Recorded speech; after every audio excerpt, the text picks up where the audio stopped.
It all began on an ordinary afternoon when a single instant changed a young girl's fate forever. Struck by a speeding vehicle in a sudden flash of light, her everyday life was abruptly shattered. Her consciousness began to fade into dark oblivion. Memories of the city dissolved alongside the horrifying realization that her life had come to an unexpected end. Waking in a featureless, blinding white void, she gasped in utter bewilderment as she found herself face to face with a glowing divine presence. Looking around the boundless expanse, she confronted the ethereal, white-haired goddess who plainly confirmed her sudden death, triggering memories of her routine walk home from martial arts practice. Accepting her tragic fate with a heavy heart, she asked the magnificent entity before her about her identity, to which the divine being gently declared herself to be a goddess. Recalled leaping in front of the car to save a mother and child, prompting the deity to explain that because her death was an unintended anomaly, returning home was impossible, but a transfer to a new world could be arranged. Before she could even process the overwhelming situation, the divine guide casually began deciding her next destination, presenting a magical projection out of thin air. As the mystical glow expanded before her eyes, she watched in awe at the strange magical visions beginning to materialize within the light. Within the glowing display, she observed the image of a noblewoman named Alexandra Victoriano, a high-ranking duke's daughter who had tragically suffered through 5 repeating loops of the exact same doomed fate. She continued to watch. The projection revealed a tense confrontation where the second prince, Loris Baltus, berated the young noblewoman alongside Delfina Soreto, falsely accusing her of harassment born out of jealousy. Absorbing the revelation, she learned about the world's elemental magic system and how Delfina manipulated those around her using the exceptionally rare gift of holy magic. She listened in disbelief as the deity explained that holy magic possessed a hidden allure trait, which Delfina exploited to charm influential men into tormenting the innocent Alexandra. Appalled by the injustice, she observed how several prominent young aristocrats, despite their high standing and existing betrothals, were completely ensnared by the deceitful woman's spellcraft. Horrified by Alexandra's recurring tragedy, falsely accused, exiled, and driven to an untimely death loop after loop, she earnestly asked if there was any way to alter this cruel destiny. The noble's soul on the brink of total collapse after 5 agonizing cycles, she listened as the deity made a desperate plea, asking if she would step into Alexandra's place to crush the conspirators once and for all. She opened her eyes inside the body of Alexandra Victoriano, immediately taking control of the tense scene. Standing amidst the hostile crowd, she cut through their judgment with sharp indifference, declaring that she had no interest in listening to weak excuses. Around her, the noble spectators murmured in disbelief as her sharp aura shifted the mood of the hall, taking everyone off guard. The soul exchange successfully completed, she realized her newly acquired body possessed immense magical potential, capable of utilizing all types of elemental magic except holy magic. Cutting off the surrounding noblemen's pointless arguments, she looked down on them with cold detachment, fully ready to test her new reality. Finding her elaborate heavy gown cumbersome, she decided to test her magical abilities on the spot. Calling forth spellwork to strip away the cumbersome layers of fabric, she successfully altered her dress into a streamlined outfit. The surrounding crowd gasped in sheer astonishment as she executed the magic effortlessly without a second thought. Turning her gaze back to the gathering, she openly confronted the men who had betrayed their betrothed. She demanded an explanation, pointing out that the true fault lay with those who brokenly turned their back on their original partners for another woman. Biting words directly targeted Loris and Oreste, calling their betrayal shameful and dishonorable. Outraged by her blunt accusation, the young nobles recoiled in shock, while she scolded them for shifting all the blame onto a single victim while ganging up to hunt her down. Sensed by her sharp words, Oreste lost his temper and rushed forward to strike her. She effortlessly deflected his reckless blow, grabbing his arm and calling him out for resorting to violence the moment he lost an argument. Before the physical altercation could escalate further, a serene voice broke through the tension in the room, inquiring if he had arrived at an inconvenient moment. The sudden arrival of Crown Prince Ernesto halted the confrontation. Stepping forward with an aura of immense authority, he expressed his disapproval, stating that regardless of the circumstances, attacking a woman was entirely indefensible. Presence instantly silenced the room, casting a heavy hush over the gathered nobles. Observing the prince, she recognized how everyone had fallen under Delfina's subtle influence, leaving the men completely blind to their own compromised loyalty. Addressing the crowd once more, she declared her intention to repay every single false accusation made against her. Warned by Ernesto not to interfere, she simply gave a subtle smile, fully prepared to resolve the matter on her own terms. Refusing any assistance, she stepped forward to face her aggressors directly. Confidently beckoning Oreste to continue what he started, she braced herself to fight. Raged by her mockery and trembling with humiliation, Oreste charged at her with full force. Unfazed by his furious advance, she stood her ground, calculating her move. Utilizing her sharp martial arts expertise from her previous life, she effortlessly evaded his wild strike, sweeping his legs out from underneath him and driving him hard into the ground. As he tried to scramble back up, she criticized his predictable and overly broad attacks. Swiftly stepping in to close the distance, she prepared to deliver a decisive finishing blow. The final swift strike, she sent Oreste crashing flat onto the floor. The onlookers watched in absolute shock as she stood victorious over the fallen noble, having completely dismantled his assault. She stood tall as Rosario stepped forward, attempting to intervene on behalf of the defeated Oreste, but she cut him off with a chilling look. Approaching Delfina, she reminded the young noblewoman of her past schemes, recalling how Delfina had plotted to throw her into a carriage and exile her. Terrified by the sudden shift in power, Delfina stumbled backward, desperately calling out to Rosario for help. But the noble had retreated, leaving Delfina completely cornered as her opponent pressed forward, demanding to know if there had ever been any truth to the accusations of harassment. Overwhelmed by intense pressure and sheer terror, Delfina collapsed to her knees, clutching her head in utter panic. Trembling on the floor, the young noblewoman looked up at the figure towering over her, fully realizing the futility of her lies. Shaking uncontrollably, she broke down before the entire room. Demanding absolute clarity, her standing opponent leaned in, urging Delfina to speak up so everyone could hear the truth. Sobbing hysterically, Delfina finally apologized, mumbling that her previous claims were false. Last, Delfina screamed out her confession for the entire hall to hear, admitting that Alexandra had never harassed her and that it had all been a lie. Satisfied with the public vindication, the victorious maiden stepped back, content that justice had been served. Deep within the divine realm, the goddess celebrated the complete resolution of Alexandra's lingering regrets, confirming that her soul was now ready to enter the cycle of reincarnation. Communicating telepathically, the divine entity advised her chosen warrior to stop there, noting that pushing any further might end in tragedy. With a quiet moment of reflection, the reincarnated soul offered her sincere gratitude. Before the divine entity could fully dismiss the praise, an alarming instability suddenly began to warp the surrounding space. Panic seized the divine realm as the very ground shuddered with violent force, fracturing the floor beneath them. The terrifying collapse, the void opened up beneath her, sending her tumbling down into the unknown abyssal depths. Moments later, a young girl awoke in a plush, sunlit bed, gasping for air as she blinked in complete confusion at her strange new surroundings. As the story resumes, a young girl undergoes a quiet transformation with the help of her attentive maid, Mary, who carefully styles her hair. Expressing her heartfelt thanks after the styling is finished, the child embraces her domestic surroundings, taking her first steps into a newly granted existence. Reflecting on the circumstances of her rebirth, she recalls how, due to a sudden shift,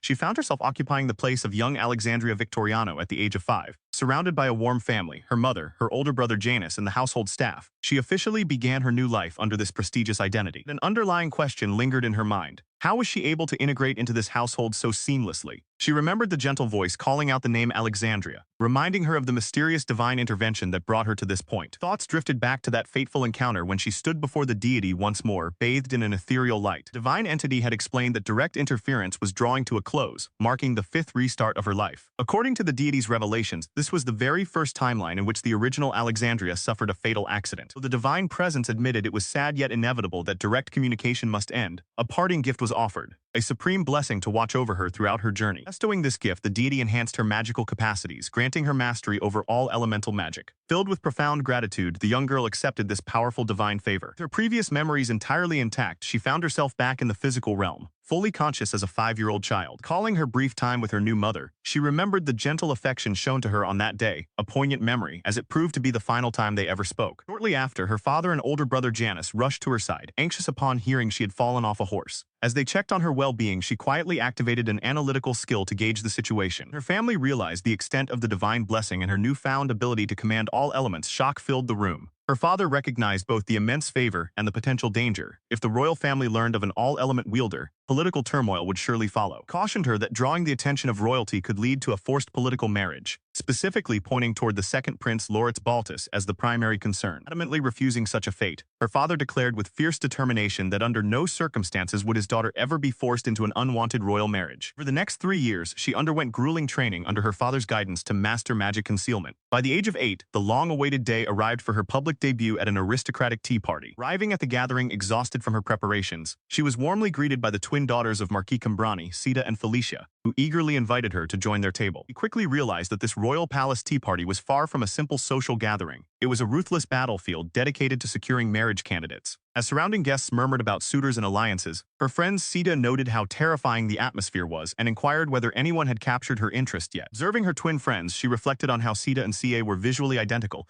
yet entirely distinct in personality. Sita possessing energetic, rushing hazel eyes, so Sia possessed calm, gentle aquamarine eyes. As her closest confidants, she contemplated whether they might be the only ones she could safely confide in regarding her secret divine blessing. Shifting her attention away from her personal thoughts, something across the garden caught her eye. She recognized the prominent young men standing at the center of attention. Loris Baltus, the second prince, Oreste Rodato, son of the Marquis and captain of the knights, Rosario Marchetti, the prime minister's son, and Severin Frigorini, son of the head of sorcerers. While her companions whispered admiringly about the high status and good looks of the young lords, she remained quietly indifferent to their charm. A wave of deep exhaustion washed over her as scattered memories flickered in her mind. leaving her with an uneasy sense of familiarity toward these figures, though her only true desire was to escape the party and return home. Before she could retreat, a swarm of eager young noblemen suddenly converged upon her, loudly competing for her attention and begging for a chance to speak. Watching from a nearby table, the other ladies noted that such an overwhelming reaction was inevitable given her exceptional, radiant beauty. Surrounded by loud offers of garden strolls and sweets, she felt a sudden surge of irritation, briefly tempting her to use physical force to clear the crowd. Intervening just in time, two prominent young men stepped forward to admonish the pushy suitors for troubling the ladies, efficiently causing the crowd to scatter. Noticing that the youth she had once struck down appeared to have no memory of the encounter, she mentally relaxed as he offered his protection against future trouble. He offered a polite, formal greeting as Alexandria Victoriano, prompting the two high-ranking youths to introduce themselves as Loris Baltis, the second prince, and Oreste Rodato. Engaging in courteous dialogue, she quietly questioned why she had received a tea party invitation now, wondering if it was tied to her father's influence or her latent magic, while Oreste warmly advised her to attend more events to expand her social circle. Prince Loris inquired whether the twin sisters appeared identical to everyone else. Oreste responded that to his eyes, the two girls were completely different. Impressionably praised by Sita for his keen insight, Oreste smiled, while Alexandria internally recognized that he possessed a sharp eye capable of discerning subtle differences in eye color and personal aura. He watched with a glowing warmth in her heart as the young twin noblewomen beamed with absolute delight, expressing how wonderful it was to finally meet someone who could tell them apart after so many years of being confused for one another. Across the table, Rosario Marchetti confidently explained how he distinguished between the twin sisters, attributing a gentle charm to one and an elegant beauty to the other, while Prince Loris defended his inability to tell them apart, prompting the young boy at the table to recognize Rosario as the person he had bumped into earlier. Realizing who he was, she remembered that Rosario had not formally introduced himself during their initial encounter, confirming her suspicion that he was indeed the newly appointed aide to the crown prince. Her initial anxieties vanished completely as Rosario confirmed he studied under Lord Janus, earning deep respect from the surrounding nobles for his knowledge and prestigious position. Reflecting on the situation, she realized the subtle terror of charm magic, recognizing that the young noblemen had not neglected their fiancés out of malice, but had simply been ensnared by an unnatural enchantment until now. Noticing her sudden distraction, the twin sisters immediately offered to fetch more sweets, concerned that the table's selection was running low. Before anyone else could act, a flock of eager noblewomen swept in and carried Rosario away, leaving her to step up and offer to retrieve the dessert platter herself. Arriving at the grand buffet table, her eyes lit up in awe at the exquisite array of masterfully crafted pastries, cakes, and delicate confections on display. She gathered an extravagant pile of treats. Another noble lady suddenly tried to trip her out of petty spite, but she reacted with lightning reflexes, grabbing the instigator's arm and twisting out of harm's way. She confronted the attacker directly, pointing out that ruining the sweets would insult the royal chef and the farmers who produced the ingredients, prompting Prince Loris and Rosario to intervene and assist her with the tray. Stepping in front of the crowd, Prince Loris made it clear that he was the one who personally invited her to sit at their table, challenging anyone with objections to address him directly. Turning to the table, Delfina Soretto offered a slight smile, remarking on how bold the young lady was, though admitting her intervention might not have even been necessary. Young boy praised her incredible reflexes, expressing a sudden desire to duel her someday, while the twin sisters noted that her martial training made minor attacks like that completely ineffective. Rosario teasingly teased her physical prowess, while the young boy admitted with genuine envy that he wished he possessed her formidable combat skill. Breaking the formal atmosphere, Prince Loris suggested that since they had all grown closer, they should do away with titles and address one another directly by their first names. Listened as she playfully cautioned him not to later complain about disrespect, before she expressed her genuine relief at his accommodating nature. Encouraged by their warm rapport, she invited him to simply call her ally, privately reflecting on how successfully she had managed to start her life over,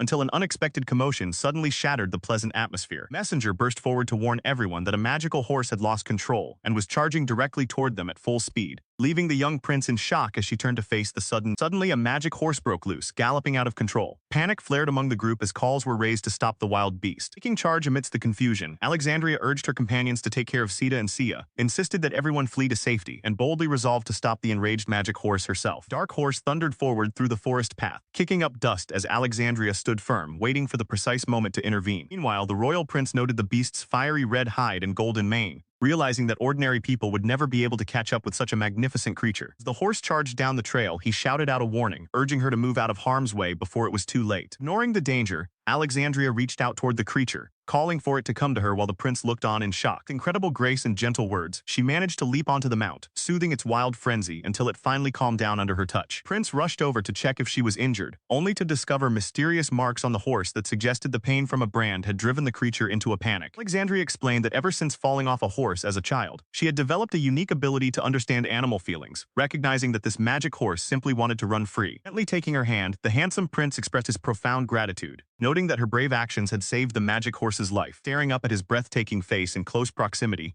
Alexandria felt her heart flutter, only for the moment to be interrupted by Prince Loris calling out to his brother. Flustered by the realization of his high royal status, she quickly apologized, but he warmly dismissed her anxiety and asked if she was Jan's sister. Formally introducing himself as Ernesto Baltus, the crown prince of the country, he listened attentively as Alexandria introduced herself in turn. With a charming smile, Crown Prince Ernesto asked if he might address her by her nickname Ali, which she graciously accepted. Friends soon rushed to her side, expressing immense relief that she was safe and praising her heroic handling of the magic horse. Having successfully calmed the frantic creature, she looked up with bright, innocent eyes to ensure the magical horse was uninjured, while Prince Loris gracefully smoothed over the commotion with the surrounding young nobles. Crown Prince Ernesto stepped forward to offer a sweeping public apology for the disturbance, leaving Loris to confirm quietly to the surrounding nobles that the young girl had indeed resolved the crisis single-handedly. As the royal entourage prepared to depart the grounds, warm farewells were exchanged, with Loris playfully eavesdropping on the light-hearted banter between the companions. Before dashing away, young Lord Jan surprised her with a quick, affectionate kiss on the cheek, drawing an amused, slightly envious glance from Loris as they took their leave. The royal departure concluded. A quiet hush briefly fell over the courtyard as thoughts turned back to the underlying cause of the day's near tragedy. Gathering together afterward, Oreste and the others began discussing the young prince's striking appearance, though curiosity soon led them to question why the magic horse had been driven so mad in the first place. Meanwhile, the private investigation revealed a crucial detail. A distinct whip mark had been found on the beast's hindquarters, proving the frenzy was deliberately induced. Further inquiries confirmed that witnesses had seen the daughter of Count Polydorod enter from the stables carrying a whip shortly before the creature broke loose. It came to light that the noblewoman had already been under scrutiny for harassing other prospective bridal candidates, leading to her swift removal from the official selection list. As the princes reflected on the upcoming court deadlines and Ernesto's lack of interest in the current candidates, their gaze drifted back toward her gentle presence. Loris noted aloud that while her childlike innocence currently predominated, she possessed a rare warmth that would undoubtedly captivate everyone as she matured. Mused further that she had no desire to enter the political marriage race, even as Jan sulked dramatically in the background over his brother's casual affection toward her. The days that followed, her frequent visits to the royal palace saw her repeatedly defeating Oreste in friendly magical duels, cementing a close camaraderie between them. While others marveled at her effortless, spell-less magic, she privately reflected on how her memories of video games and vivid battle visualizers from her past life made channeling magic second nature. Over tea, Oreste confessed that despite initial assumptions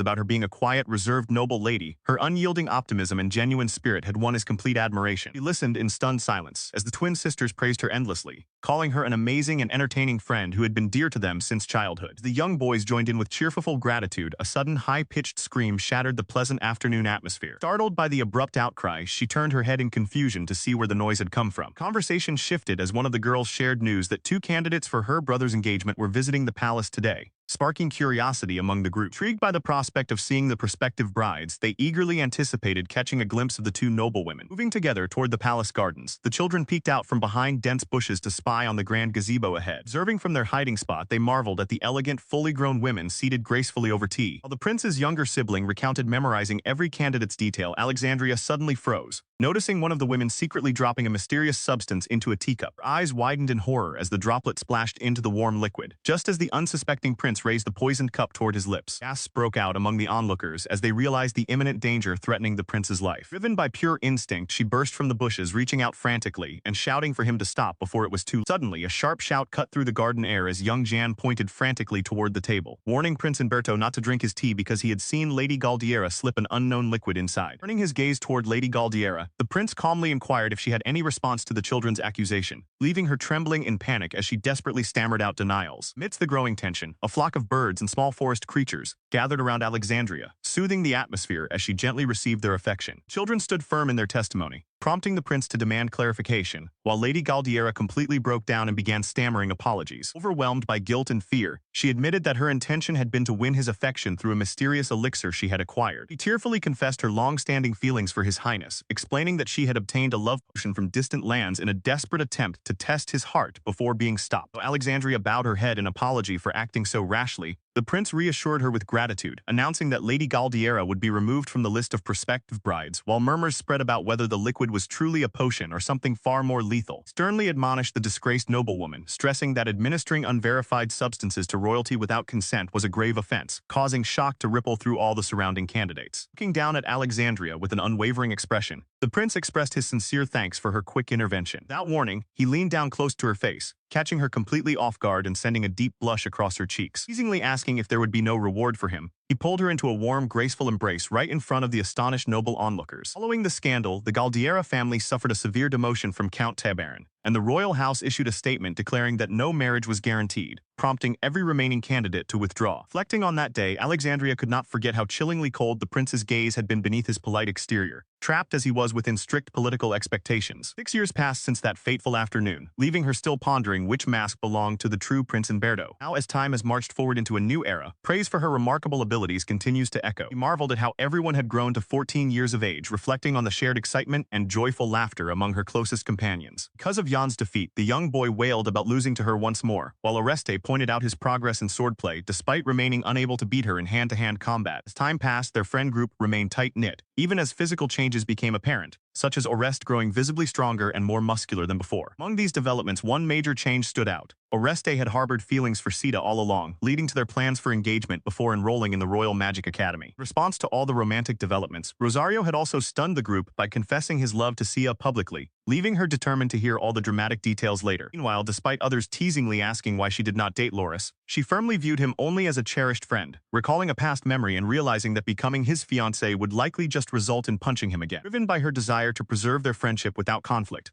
her thoughts were suddenly interrupted when a commotion broke out, revealing that someone's brother had returned from the neighboring kingdom. Newcomer joyfully greeted her, calling out her name as he expressed how much he had missed her over the past year since his departure. Sweeping her into a warm embrace, he praised her growing maturity and elegance, creating the dramatic atmosphere of a passionate reunion. Before the moment could fully settle, Prince Umberto himself made his grand presence known, stepping forward to gently request a warm greeting of his own. The gentle stroke of her hair, he softly remarked on how much she had grown into a refined lady over the past year. Continuing his gentle touch, he whispered softly, reassuring her that he had finally returned to her side. Blushing fiercely and completely flustered by his unexpected physical closeness, she stammered in utter confusion as he teasingly questioned if she had no proper welcome prepared for him. After receiving her polite greeting, the prince expressed his heartfelt gratitude, only to suddenly lean down and press a soft kiss against her cheek, leaving her completely stunned. Watching the prince dramatically swoon over her blushing reaction, Jan looked on in absolute horror and disgust, finding the prince's shameless romantic declarations over his cherished friend to be nothing short of a living nightmare. He had whispered how long he had waited for that moment, leaving Alexandria utterly startled, though he quickly brushed off his own words when she questioned him. Attempting to regain her composure, she turned toward her faithful maid Mary, seeking a moment of guidance. She sat in complete silence, clutching a small item in her hands as her mind replayed the overwhelming encounter, leaving her thoroughly flustered and lost in thought. Observing her mistress's unusual state, Mary inquired whether she was simply exhausted from purchasing supplies for the upcoming academy term. But Alexandria quietly admitted that her fatigue was not physical. Confiding in her trusted attendant, she explained how Prince Umberto had returned from his studies abroad, describing how her heart began pounding uncontrollably the moment they embraced, a strange sensation she could not quite understand. Surprised by this revelation, the maid sought clarification, double-checking if her lady meant Prince Umberto rather than Prince Loris, which Alexandria firmly confirmed. Leaning in closer, Mary gently asked if her heart was still fluttering even now, causing Alexandria to blush deeply as she hesitantly confessed that it was. With a serene and comforting smile, the maid encouraged her to cherish those feelings, framing them as the very first step on her path toward true happiness. Calling the deep bond they shared, Alexandria felt a profound sense of security in Mary's presence, remembering how the former operative had always sworn to stay by her side and protect her. Smoothly steering the conversation forward, Mary suggested that her young mistress craft protective charms for her close inner circle. She pointed out that because all of Alexandria's companions were high-ranking nobles or royalty, the academy could subject them to hidden political turmoil and dangerous conspiracies, making extra precautions vital. Detailed instructions followed on how to imbue raw gemstones with magic by concentrating on the precise protective attributes desired, earning enthusiastic praise from her young lady. Deep familiarity with such specialized arcana stemmed from her past as a former operative in the kingdom's secret division before she took up her role as a personal maid. Excited by the prospect, Alexandria enthusiastically began planning customized accessories, necklaces, rings, and bracelets tailored specifically for each of her dear friends. Looking down at her hands, she focused her mind, determined to master the crafting process and keep her companions safe from. Twin sisters admired their new gifts with radiant smiles, expressing their sincere gratitude for such lovely creations. Presenting the tailored jewelry, Alexandria explains that she crafted matching pink rings for the women and special earrings for the men, each set with a shimmering gem perfectly suited to their eye colors. He details how the enchanted charms grant energy while acting as a barrier against both physical strikes and mental intrusion, prompting the young nobles to remark on how lucrative such items would be if sold commercially. Young women find immense comfort in carrying these protective charms, anticipating the upcoming transition to the academy dormitories as school officially begins. Standing before the grand facade of the Mikaelu Royal Academy of Magic, the students reflect on turning 15 and the entrance exam results place them all together, while rumors swirl about a girl possessing rare holy magic. As Delphina Soretto converses pleasantly with Loris Baltes in the academy gardens, The Crown Prince approaches, noting their lively interaction and casually inquiring about their topic of discussion. Back in his private quarters, Prince Ernesto questions his younger brother Jan about what he gave the others, only for Jan to excitedly confirm he presented the promised gifts. Jan proudly reveals the matching set of enchanted charms, though a heavy silence falls as Ernesto realizes he was left out of the distribution. Outing over being forgotten, the young boy's distress is short-lived as a special box is handed forward, revealing a gift specially prepared for him after all. Jan beams with joy upon receiving his custom charm, expressing his heartfelt thanks to Alexandria as he admires the intricate craftsmanship and magical properties. Ernesto marvels at the sheer strength of the magic infused within the items, observing how effectively they reduce physical damage and grant total immunity to mental attacks. Catching his companions off guard, Ernesto sternly asks if they intended to keep this from him, wondering if Alexandria had fashioned a gift for him as well. The young noble confirms it, noting how Alexandria remains oblivious to the extraordinary nature of her own creations, which seem as effortless to her as communicating with animals. As they discuss the maid who suggested the idea, it is noted that she is no ordinary servant, but a shadow-trained warrior who has protected Alexandria since childhood. Ernesto contemplates the truth behind Alexandria's divine magic before directing his attention to a specially decorated box adorned with a unique ribbon, realizing it was meant specifically for him. Openly preened over the custom ribbon box, teasingly suggesting that such a personalized gift meant he was truly special to Alexandria,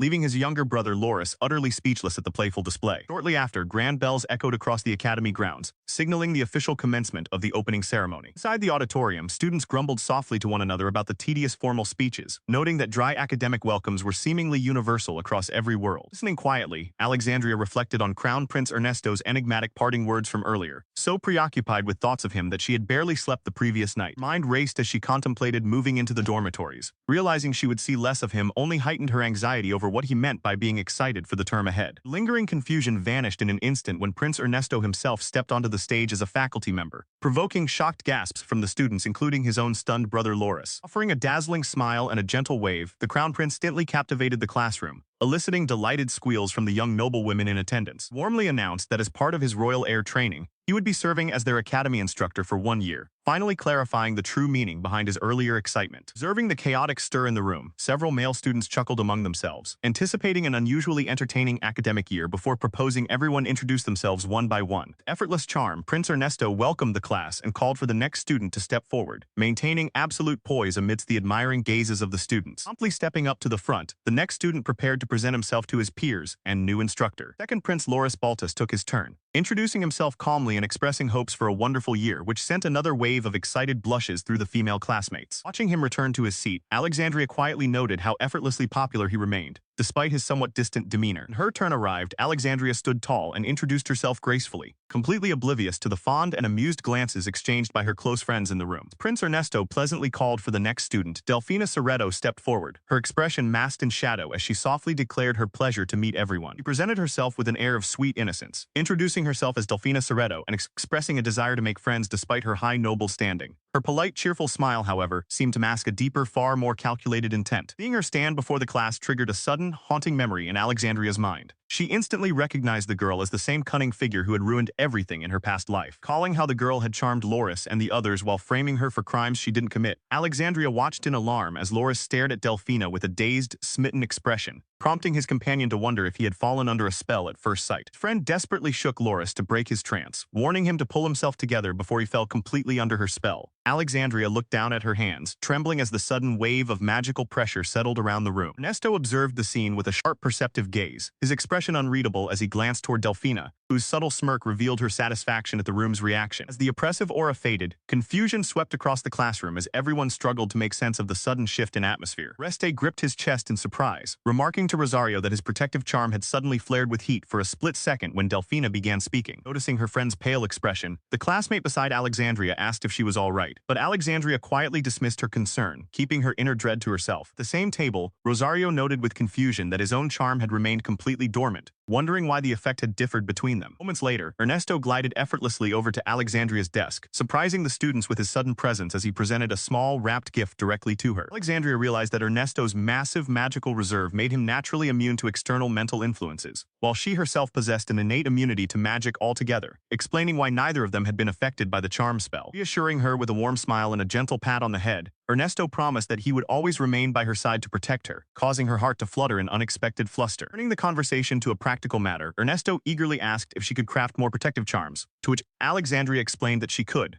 provided she had gemstones to serve as a medium. His eyes lit up with genuine delight at her confirmation, a bright, charming smile spreading across his face as he asked for clarification. Gazing at him, Alexandria felt a firm resolve settle in her chest, determined to protect those dear to her from any incoming threat, while Ernesto gently leaned in to confirm if she could truly fulfill his request. Drowning in bitter realization, she recalled how his gentle smile and tender kiss on her cheek had led her to foolishly believe she held a special place in his heart, only to realize it was all a painful misunderstanding. Darker, sharper memories resurfaced of the confrontation where a blade had been held to her throat in the shadowy tension between rivals. Yet beneath the heartbreak, a sinister grin flickered across her face as calculating thoughts began to take root. Overwhelmed by emotional anguish, she sobbed quietly into her maid's arms, clutching her aching chest as Mary rushed to comfort her distressed young mistress. She buried her face against Mary. The loyal maid held her close, her own eyes hardening with protective resolve for her lady. Under the quiet light of the full moon, the estate stood silent against the night sky. Sudden metallic clash shattered the nighttime silence. Sparks flew across the darkness as two figures clashed in an unexpected encounter. Blade met blade in a lightning-fast exchange, but Mary swiftly parried the surprise strike and pinned her attacker's hand, recognizing her opponent in an instant. Lowering her weapon, Alexandria explained that her feigned weakness had been a ploy to secure a private audience. Mary sternly questioned why she dared to hurt Allie, prompting Alexandria to offer a sincere promise to apologize. Recognizing their shared goal, Alexandria proposed a direct alliance, pointing out that both of them ultimately wished to protect Allie, leaving Mary to weigh the proposition carefully. However, when the time came to make amends, Alexandria found herself utterly frustrated to discover that Allie was nowhere to be found. Allie had completely vanished, skipping the main hall sessions and fleeing whenever spotted, but an even greater complication loomed on the horizon. Prince Loris pressed his companions to deliver a specialized talisman medium directly to Ally, ignoring their warnings and protests that his obsessive interference was going too far. Deeply tormented by his own actions, Loris realized that in his desperate attempts to control the situation, he had cast himself as the villain, and feared that Ally would abandon him forever. Welcomed his elder brother back with a weary greeting, handing over a magical item retrieved from Mary. The crown prince accepted the ring, which was reinforced with powerful magic, but made it firmly clear that he would not assist in bringing Allie back until she was ready to face him herself. Deeply regretting his choices, the young prince confessed that he had only acted out of desperation to reach Mary, never anticipating that Allie would avoid him so completely. During this heartfelt confession, the crown prince gently probed further, asking his brother to what extent he truly cared for Ally. Observing how oblivious the younger prince had always been toward women in the past, the crown prince noted how blind his brother was to his own true feelings. Finally, the young prince admitted aloud that he loved her. Truth hung heavily in the room as the crown prince explicitly pointed out his brother's feelings, leaving the young prince wide-eyed and stunned by the sudden realization. Meanwhile, elsewhere on the academy grounds, Alexandria quietly made her way through the halls, using concealment magic and small animal allies to successfully evade the prince while reflecting on how long she could keep hiding. Reflections were interrupted when a striking young man with a braided ponytail approached her with a bright, welcoming smile. Pausing in her tracks, she studied his face with a growing sense of unfamiliar familiarity, wondering if they had crossed paths before. Without warning, the strange youth leaned in uncomfortably close, completely ignoring her confusion as his intense gaze locked onto the ring she was wearing. Oblivious to her protests, he marveled at the exquisite and unusual magical energy pulsing from the ring, captivated entirely by its craftsmanship. Excusing his abrupt behavior with a sheepish grin, he introduced himself as Severin Frigarini, a member of the Mage Corps who simply couldn't resist rare magical signatures. Recognizing the name, she realized he was a remarkably talented third-year student and the son of the head of mages, whose exceptional talent had earned him high official standing despite his young age. Recall flashed through her mind of the elite mages gathered back then, making her realize that Severin possessed the highest magical capacity among his entire year. Curious, Severin asked for her identity. Upon hearing her name, he cheerfully invited her to address him casually as Severin, while granting himself permission to call her ally. Later on, her friends gathered around her in lively spirits, teasingly asking if her scheduled meeting with Severin was actually a secret romantic date. She listened quietly as her companions praised her incredible talent for connecting with the heirs of famous noble families. They reminded her that Severin Frigarini was far from ordinary. He was the son of the head of mages and a central figure of attention due to his mysterious aura. Despite his grand reputation, she reflected on how surprisingly approachable and ordinary he seemed in person. Overwhelmed with awe, Severin gasped as he examined her magical ring, marveling at its ability to ward off not only physical assaults but mental intrusions as well. Watching his pure childlike enthusiasm, she couldn't help but smile, feeling slightly guilty for having misjudged him as intimidated. Eager to learn, he wondered aloud if he could perform similar magic, asking if she might teach him. She gently explained that with sufficient magical reserves, it should be well within his reach. Determined to give it a try, he agreed, asking for her guidance. She instructed him to simply clasp the ring and pray with sincere focus. Taking a deep breath, he sat across from her and pressed his hands together around the ring, focusing his energy intently. Meanwhile, her friends watched the interaction unfold from afar with sharp curiosity. After a moment of intense concentration, he confessed with a sigh that he couldn't do it, wondering if the size of the gemstone had hindered his attempt.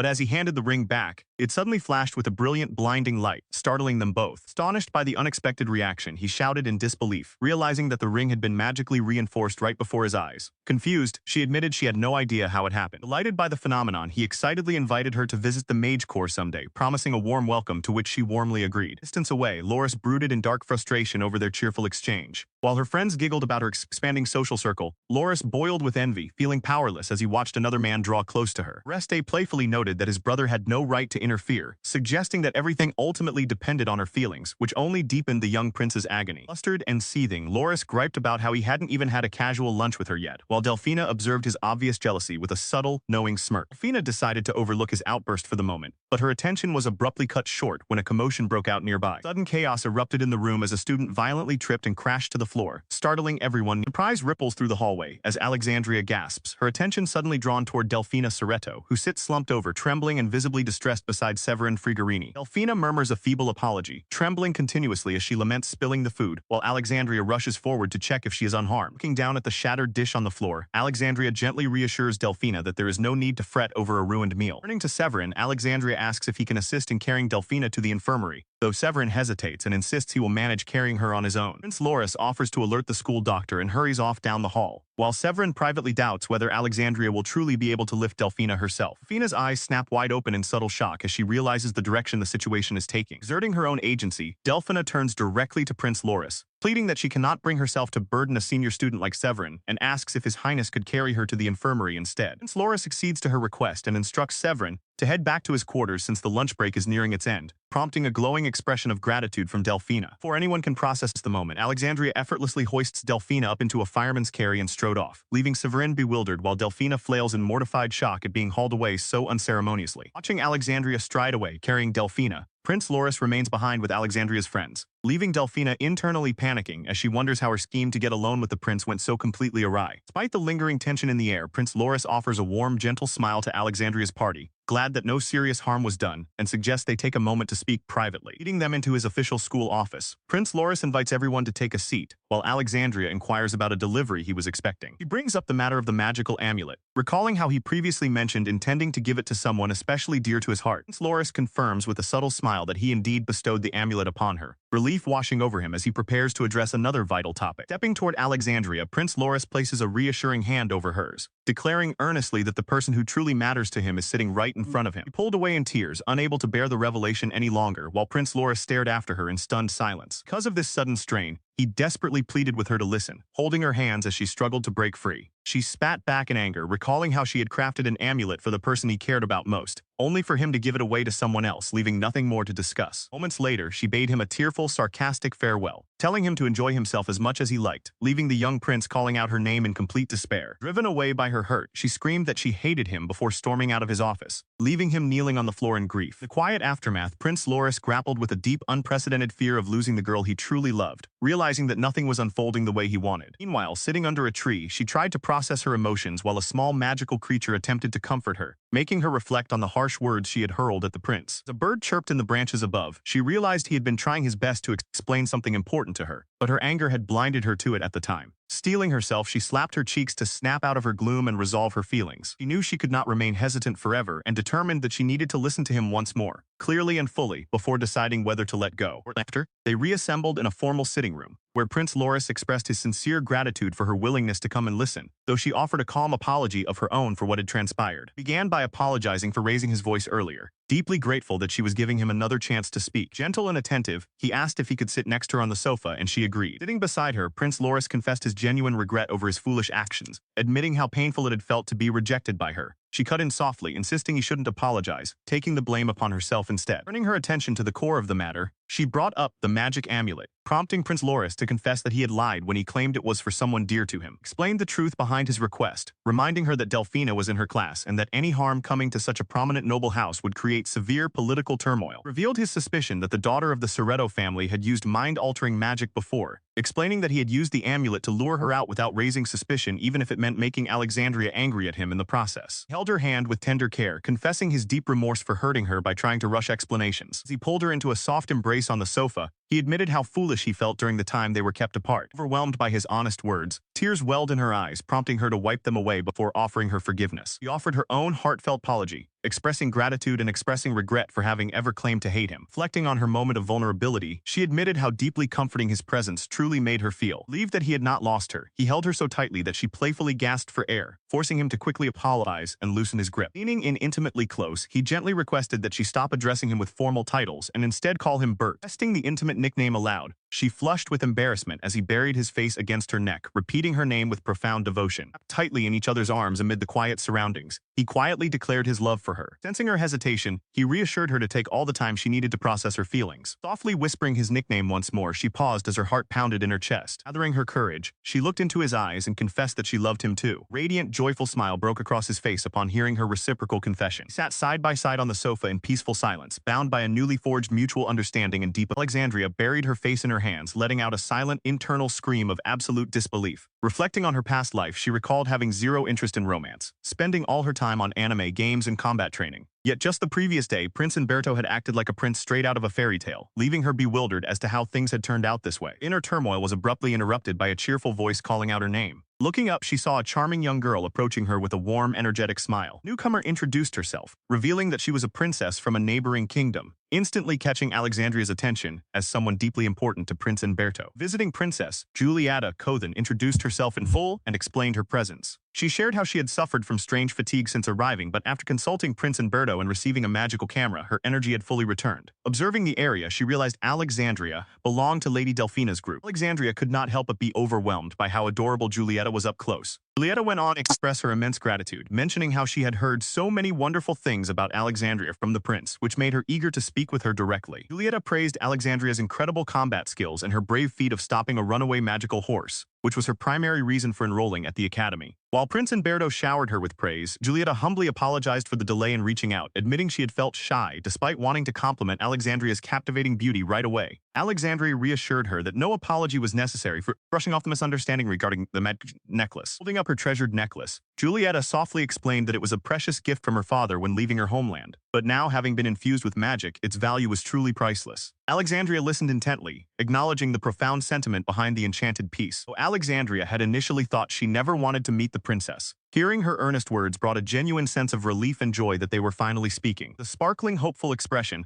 Julieta made a passionate request, asking if they could be close friends. Caught completely off guard, Alexandria readily agreed, promising to happily be her friend. So, Alexandria gained a sweet, wonderful new friend in Princess Julieta. Following Prince Umberto's thoughtful suggestion, they decided to keep her true relationship with him a secret until the following year, though it seemed observant allies like Sita and Sia had already picked up on the truth. Later on, as the girls gathered for dancing lessons, Alexandria could not help but feel slightly dynamic disparity, wondering why the boys received fencing lessons while the girls were taught dance. Expressing her preference, Alexandria admitted she would much rather learn fencing than dancing. Her friends giggled, pointing out that she was the only one who preferred swordplay, while warning her that Oreste would be furious and protective if he found out she was putting herself in dangerous situations. Julieta enthusiastically interjected, declaring that if Alexandria decided to try fencing, she would gladly join her, leaving Alexandria momentarily shocked by her unexpected eagerness. Apologizing for how overly protective some of the young men could be, the group composed themselves as the instructor called the class to order, announcing that their lesson was about to begin. Suddenly, a striking young nobleman stepped forward to act as a training partner, sending whispers of excitement through the class. As he bowed gracefully, Alexandria realized that winning this upcoming match was going to be an intense struggle, given his formidable presence. She reminded herself to keep a low profile and avoid causing any unnecessary disturbance, knowing how crucial it was to remain inconspicuous for Bert's sake, even if the surrounding formal proceedings felt tedious. In response, Crown Prince Umberto stepped forward to set an example for the class, gracefully extending his hand and requesting the honor of leading her in a demonstration dance, which she readily accepted with formal poise. She took his offered hand. He gently pulled her toward the center of the floor, complimenting her composure while she admired his innate elegance. Movements synchronized effortlessly across the hall, drawing quiet admiration from onlookers who noted both her exceptional skill and his regal command of the rhythm. Executing a flawless flourish, he swept her into a dramatic dip, sending ripples of applause through the gathered students who watched the pair in delight. While held in the dramatic pose, he quietly whispered his regret that they would be unable to dance together openly at official galas until the following year, teasingly adding how difficult it was to resist kissing her right in front of everyone. The smooth recovery, they concluded the demonstration, leaving the onlookers marveling at their performance and already attempting to practice the steps themselves. Stepping stepping back with satisfied smiles. Both realized that their display had successfully captivated the room and inspired the other students for the upcoming debutante ball. However, the joyful atmosphere suddenly shifted as murmurs rippled across the room, catching her attention as students began turning toward a new presence. Confused by the abrupt quiet, she looked around to find the gathered crowd staring intently in awe, whispering high praise about an enchanting figure who had just captured everyone's attention. Delfina Cerrado glided smoothly through the crowd, radiating a strange, intoxicating aura that drew every gaze toward her and prompted whispers that she appeared like a holy maiden. Surrounding students instantly fell under her spell, declaring her peerless beauty and matchless nobility to be a perfect fated match for Crown Prince Umberto. Observing her peers' glazed eyes and sudden fanatic devotion, she felt a chill of unease, realizing that people who previously held no affection for Lady Cerrado had suddenly transformed into zealous followers. Glancing between Delfina's smirk and the entranced crowd, a sharp realization hit her. This sudden, unnatural hold over everyone's minds could only be the work of potent charm magic. The room churned with unnatural fervor. She stood quietly amidst the commotion, bracing herself for the dangerous shift in power unfolding before her eyes. She stood surrounded by an uproar of sudden rumors, listening incredulously as students showered congratulations on Lady Cerrado, claiming it was impossible that she would end up as the saint or the prince's bride. Next to her, Princess Giulietta expressed fierce disbelief that her brother would ever marry Lady Cerrado, while Alexandria urged her to calm down and wondered aloud why Delfina wasn't denying any of the talk. Observing the eerie shift in behavior all around her, she recognized that something profoundly unnatural was taking place right beneath their eyes. Later that night, Prince Umberto sat privately in his quarters, asking Mary if she had fully grasped the ongoing situation, to which the devoted maid affirmed that she had. Concluded with absolute certainty that this widespread hypnosis was the direct result of allure magic. Viewing the bizarre turn of events, Mary pointed out the sudden praises and rapid shift in everyone's attitudes, admitting that while Lady Cerrado was beautiful, the sudden idolization was simply too much. Pressed for her perspective on their current plight, Mary added that since this contradicted past events she knew of, she could not give a definitive answer. Prince Umberto pressed whether Ali was in any immediate danger. Mary reassured him that there was no reason for anyone to harm her, suggesting that maintaining their current public distance remained the best strategy. The prince realized then that Ali's earlier advice to keep their relationship hidden was intended precisely for a predicament like this. As Mary politely excused herself and left the room, Umberto pondered the sheer absurdity of the situation, marveling at the idea of a saint employing allure magic, an unprecedented anomaly that defied all historical records. As the students gathered for the practical lesson, it became clear that only two young ladies had dressed in proper equestrian attire, a rare sight among high-born noblewomen who seldom pursued horsemanship so seriously. The instructor called the class to order, announcing that Crown Prince Bert himself would be honoring them as their guest instructor, focusing their very first lesson on interacting directly with the horses. Upon his grand arrival on horseback, Alexandria caught sight of him, a quiet gasp escaping her lips. Observing the prince's striking posture atop his mount, Princess Giulietta marveled aloud at how incredible he looked, while Prince Bert gently cautioned the students to take care so as not to be harmed. To help them discern the difference between ordinary horses and magical beasts, he explained that he had brought along two of his own specialized magical steeds. Prince Bert sternly warned the class that while these creatures resembled normal horses, they were actually a species of beast that required specialized training to handle, cautioning everyone against touching them carelessly. Whispering among themselves, nearby students wondered if the quiet girl nearby could truly be the one spoken of in rumors. Princess Giulietta excitedly recalled a story she had heard, recounting how Delfina had allegedly stopped a rampaging magical horse when she was just a young child, a rumor corroborated by other students who remembered children being present at the time. Murmurs rippled through the gathered crowd as students speculated that Lady Delfina might possess the rare ability to communicate effortlessly with magical horses. Behind the scenes, Delfina manipulated the surrounding rumors, subtly projecting an aura of saintly grace while quietly gloating over her rising reputation. Meanwhile, Alexandria sensed something deeply unsettling about the unnatural way everyone was behaving around Delfina. Driven by her insidious scheme, Delfina suddenly stepped forward toward the magical beasts, ignoring the frantic calls of her companions who questioned what she was planning to do. Alexandria stepped up to warn Delfina that magical horses were extremely dangerous and required utmost caution,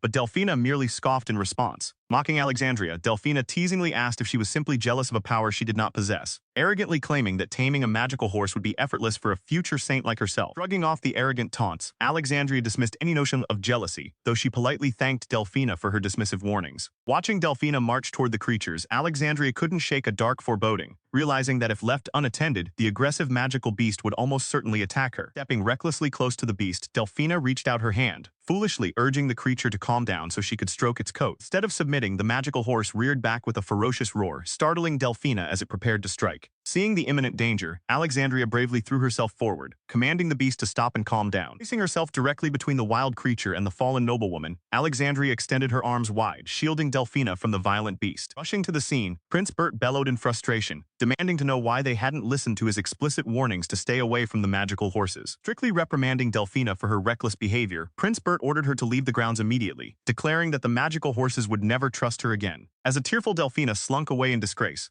Alexandria reflected in confusion, knowing that even when whipped in the past, the prince's horses had never reacted with such extreme fury. He wondered in silence if the noble steed truly remembered her from their brief encounter, watching the majestic creature trotting peacefully in the distance alongside the court attendants. Across the courtyard, Prince Bert gently stroked the horse's neck, comforting the calm beast with soft praises while the surrounding students looked on in admiration. Nearby, Princess Julieta beamed bright with gratitude, turning toward her savior with an affectionate smile as they rested together under the shade of the trees. Yet amidst the peaceful aftermath, Prince Loris gritted his teeth in quiet frustration, his expression darkening with unspoken resentment. Later, Julieta scoffed dramatically at Loris's ridiculous accusations, while their friends burst into laughter over the absurd claim that she possessed sinister dark magic. Julieta clung warmly to her new friend, lamenting her own whimsical grievances while entirely dismissing the bizarre whispers circulating around the academy. Reste and Rosario questioned the very concept of dark power, musing openly about what such legendary magic would even be capable of doing. Loris persisted with his wild claims, suggesting that if such power truly existed, it could be used to summon mythical beasts like dragons, prompting weary scolds from those around him. Stepping forward gently, Princess Julieta voiced her sincere gratitude once more, approaching her defender with warm eyes. However, she then cautiously explained the nasty rumors spreading through the school, warning that many students were beginning to label her protector a demoness or a witch, suggesting a temporary leave of absence. Shocking suggestion caused the surrounding friends to recoil in outrage, fiercely rising up to defend her against such baseless gossip. Ignoring their protests, Julieta insisted that taming the wild magical horse so effortlessly was unnatural, claiming it proved the presence of forbidden dark magic. Companions immediately shot down the accusation with mockery, pointing out that by that foolish logic, Prince Bert himself would be considered a dark magic user. Loris smugly interjected, asserting that true observers understood she had simply gained the beast's trust by stepping in during its rampage, though he mused how entertaining it would be if the dark power rumors were real. As Loris was scolded for his mischievous remarks, the group rallied around Alexandria with unconditional affection, reaffirming their loyalty regardless of whatever powers she might possess. He let out a sigh of relief as Princess Julieta concluded her explanation, satisfied that the misunderstanding was finally resolved. But as Julieta prepared to leave, she turned back with a sudden query, asking if Alexandria was familiar with the term noble villainess. She innocently confessed that she had never heard the phrase before.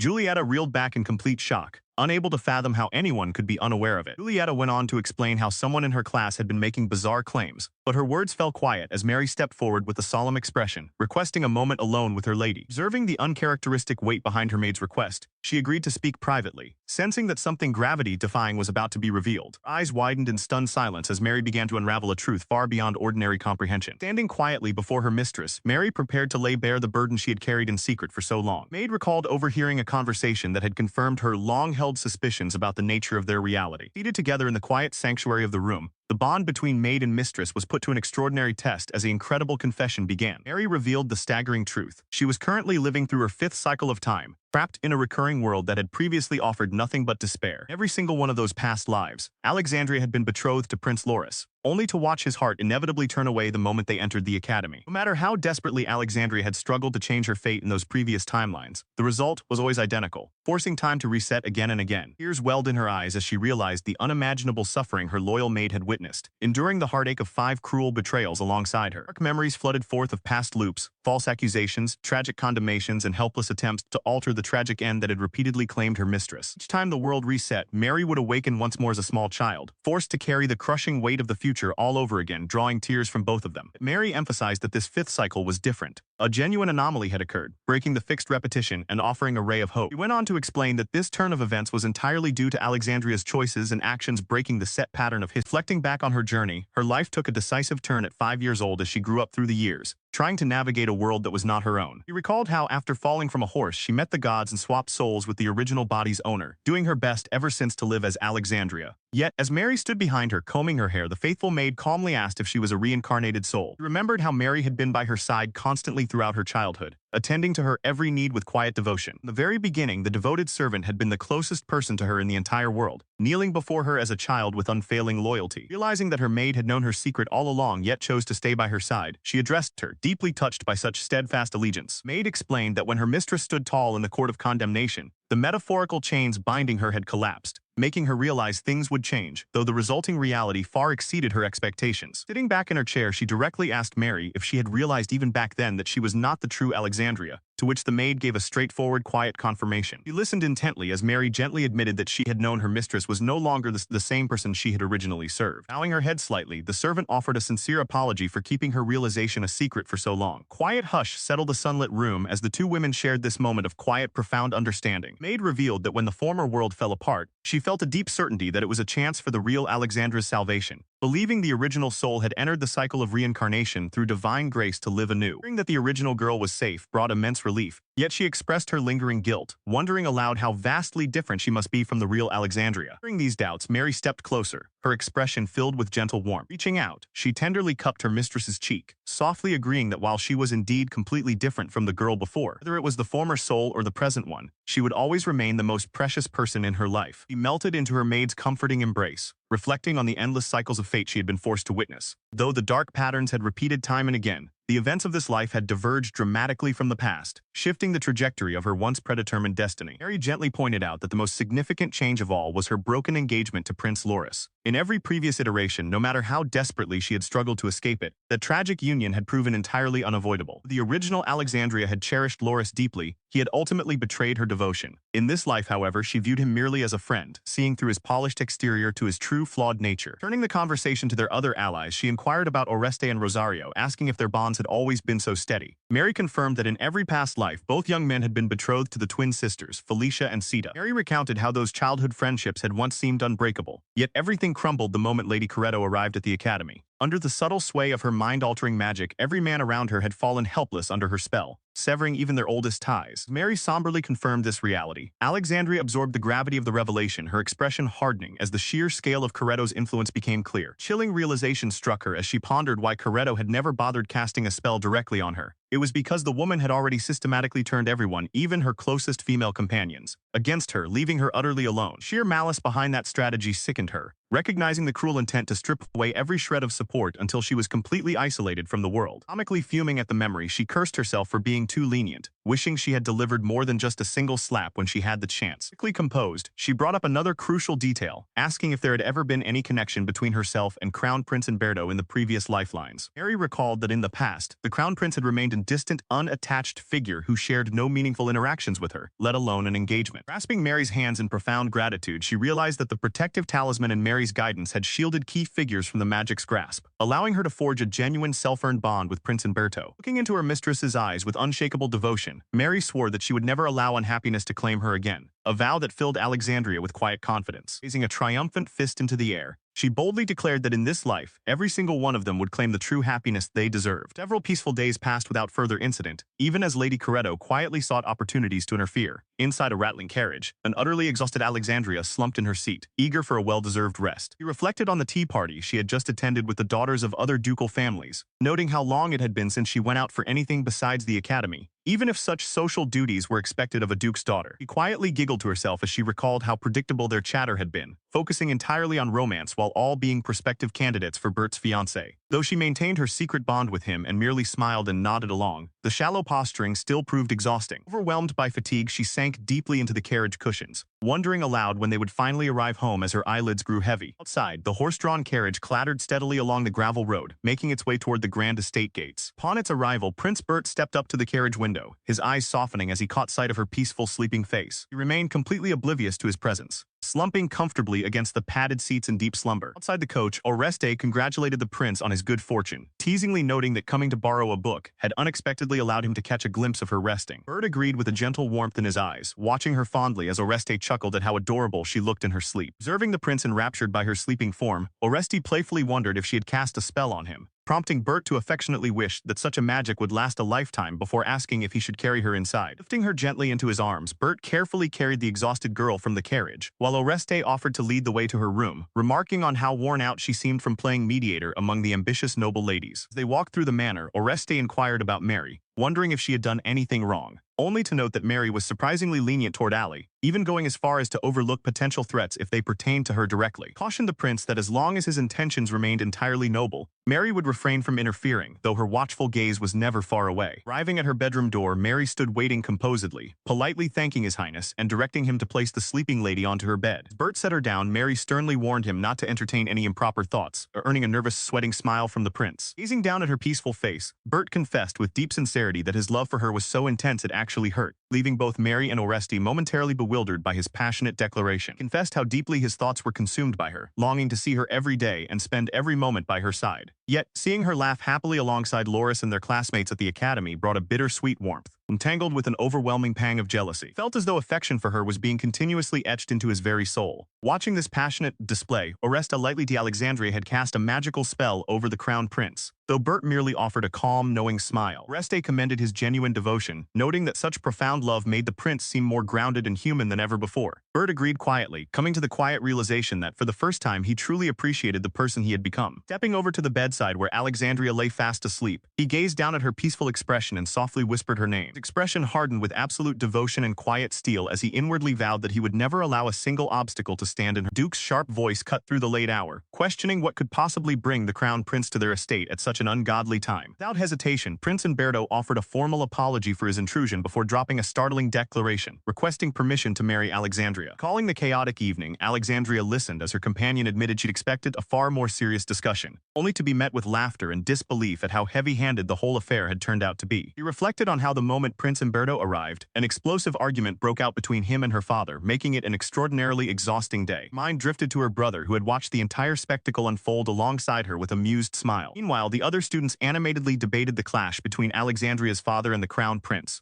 wondering if her formidable father was truly the villain or the hero in this grand drama. Noted that Alexandria's father was known not just for his intimidating presence, but also for his icy, fearsome beauty that made him surprisingly popular even among women. Tense confrontation had escalated as the prince declared his long search for the one he wished to spend his life with, while the duke firmly refused to grant his approval. Sipping her tea, Alexandria recounted how the argument became seemingly endless, reaching a dramatic cliffhanger fit for a storybook. Classmates giggled at how deeply spoiled Alexandria was by her father, while simultaneously being doted on by the head-over-heels Prince Umberto. Observing the close bond between Alexandria and her companions, her friends decided to sit back and enjoy the unfolding romance, marveling at the prince's intense devotion. Left alone with her thoughts, Alexandria began to ponder a quiet question she had never asked him directly. Exactly when had Bert's feelings for her truly begun? He considered how handsome, kind, and seemingly perfect he was, yet the more she learned about him, the more she caught glimpses of his surprisingly vulnerable and childish side. Wild thought crossed her mind. Could he have loved her from the very first moment they met? Or was that simply impossible? Outside her window, the serene greenery swayed gently under the vast sky, leaving her lingering questions suspended in the quiet afternoon air. She stepped onto the frozen surface, the sharp metal blade of her ice skate slicing softly into the gleaming ice. Around her, the group enjoyed a lively day of ice skating in the snow-dusted forest, with Oresti enthusiastically gliding across the rink with his arms raised high. A wave of nostalgia washed over her as she spun gracefully on the rink, fondly remembering how much she had loved ice skating during her past life as a child. Sharp blades scraped against the smooth, frozen layer, cutting neat grooves as she moved. Raising their impressive balance, she offered words of encouragement to the twin sisters, while effortlessly gliding past them on the ice. Alicia reassured her twin not to worry since Loris was exceptionally skilled, while the second prince stood nearby watching them with a composed expression. Curious, Sita leaned in closer to ask Alexandria if she happened to know the hidden secret behind this specific ice rink. Surprised by the unexpected question, she admitted that she had no idea any such secret existed. Eyes widened in sudden confusion as a small fluffy creature caught her attention nearby. Sita went on to explain that the magic core had heavily reinforced the ice with specialized magic after a past